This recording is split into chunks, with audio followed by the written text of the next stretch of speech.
Alors que le procès de Cédric Jubilard devait avoir lieu mi-janvier, les investigations dans l'affaire de la disparition de Delphine Jubilard vont reprendre. La justice est intriguée par plusieurs éléments, dont le témoignage d'un médium. Et si l'affaire Delphine Jubilard connaissait un rebondissement inattendu ?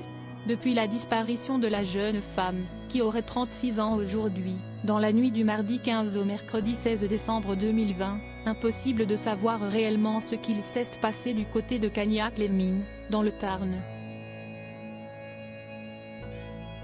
Pourtant, les enquêteurs ont rapidement entamé les recherches, mais des années plus tard, on ne sait toujours pas vraiment où se trouve l'infirmière, mère de 2 enfants, qui n'a plus donné signe de vie.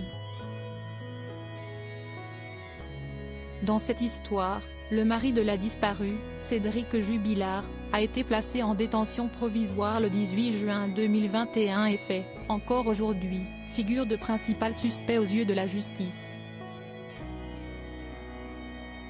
Alors que la première audience de son procès est prévue pour le 18 janvier prochain, une violation intolérable entache la procédure autour de la disparition de Delphine Jubilard.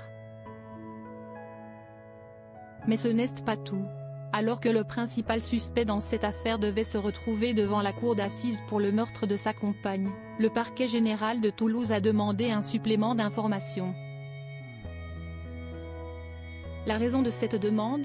Le parquet est intrigué par 3 nouveaux éléments, une conversation téléphonique d'un ancien codétenu, le témoignage d'un homme et celui d'un médium, comme le précise BFM TV, ce jeudi 8 février.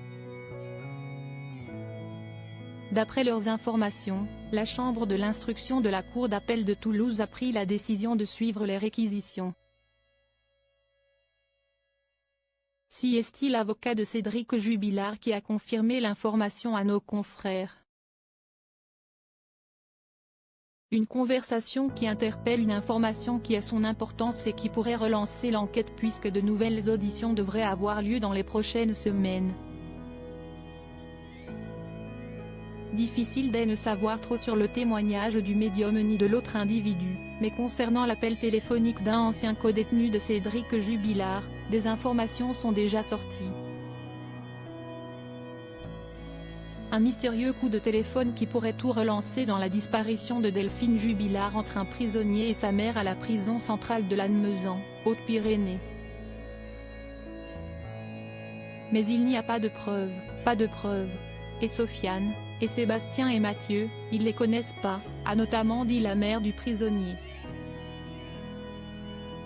Des prénoms connus des enquêteurs et qui pourraient bien faire avancer l'affaire. Cédric Jubilard reste présumé innocent des faits qui lui sont reprochés jusqu'à la fin définitive de son procès.